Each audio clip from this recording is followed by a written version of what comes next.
the top at 6, a live look at the Virginia Beach oceanfront. Temperatures went past the 80-degree mark today. A lot of people and pets are taking advantage of it. 13 News Now at Mount Trashmore. We saw sidewalks packed with people. Even at this hour, temperatures are staying steady. Changes are on the way. Let's get started with Chief Meteorologist Jeff Lawson. Yeah, it'll be about another 24 hours before most of us start to see a major change coming here. Unfortunately, right in time for the beginning of the weekend. Skyview right now, some high thin clouds, really pleasant conditions. Nothing there on radar. So how are we going to go from 80 to cooler weather? I will show you, because that's what we're at right now. Now, obviously, it'll get a little cooler tonight, but we're still going to stay way, way above normal, all because of this big area of high pressure offshore and the southerly winds out ahead of it. However, on the backside, here is what we're looking at. A powerful system in the middle part of the country. The upper level low is back right about there. We always talk about this comma shape indicating a fairly powerful storm system. Well, this one is. You can see the low itself. The surface low, anyway, is up here in the Ohio Valley. Warm front out ahead of it. That's why we got warm today. And there's the cold front.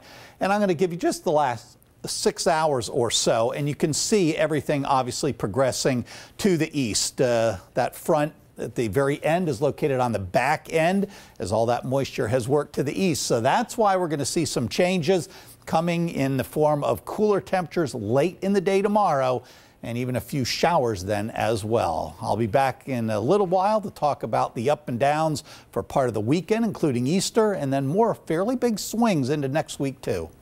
Jeff, thanks. Right now, a vigil is getting underway for the teenager found dead steps away from Norfolk State University. Students are gathering at Booker T. Washington High School to remember Damon Person. His friends tell us the 15-year-old loved to joke around and excelled as an ROTC cadet. Tonight, a candlelight vigil will follow a memorial service. That's where we find 13 News Now reporter Megan Puryear. She's live at the school tonight.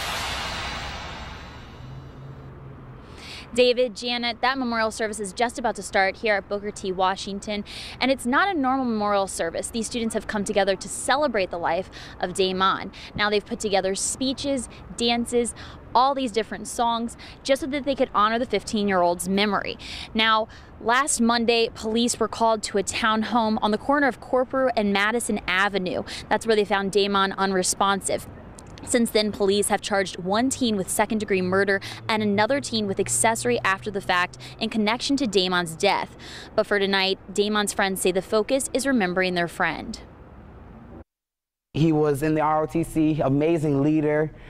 He was on the track team, he athlete, he just did everything. And so for him not to be here anymore, that's a great loss to this school. He was a tremendous asset to the everyday life of Booker T. Washington High School.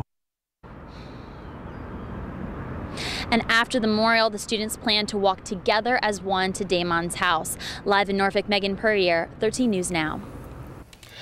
Live to I-64 in Hampton. It's backed up right now, but late last night, police say this was the scene of a shooting.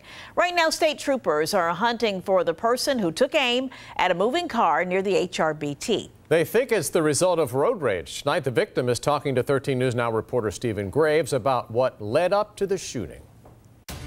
It was only a foot away from where my chest was, and only, a little bit shorter to my head, and it's just terrifying. Could have been dead. And that's why this Hampton man doesn't want to reveal his face or name. Whoever shot at him from a white truck on I-64 in a fit of road rage is still out there. I could hardly even remember what the truck looked like, to be honest with you. He says it started last night around 9:45 when he was coming from church group in Norfolk.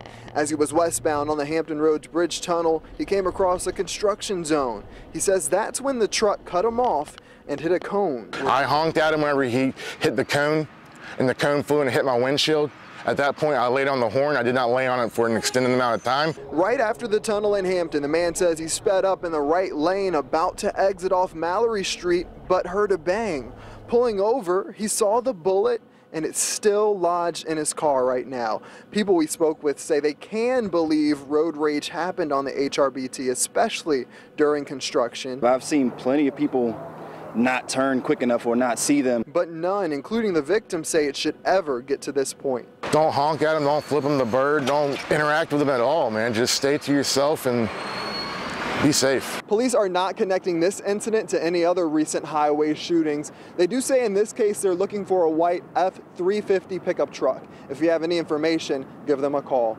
Reporting in Hampton, Stephen Graves, 13 News Now. Developing in Virginia Beach, a fire at a used car lot sends a thick plume of black smoke into the sky. You could see it from miles away in downtown Norfolk. 13 News Now on the ground on Military Highway. You can see the charred metal at the My Car near Indian River Road.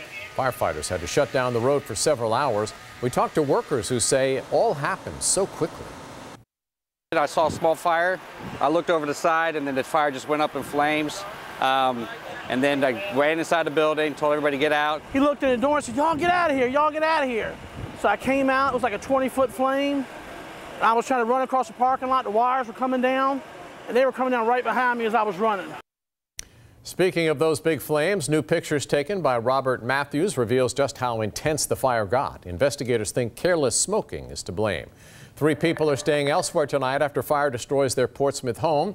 We brought you this as breaking news last night at 11. That's when we brought you these dramatic pictures from Duke Street and Elm Avenue.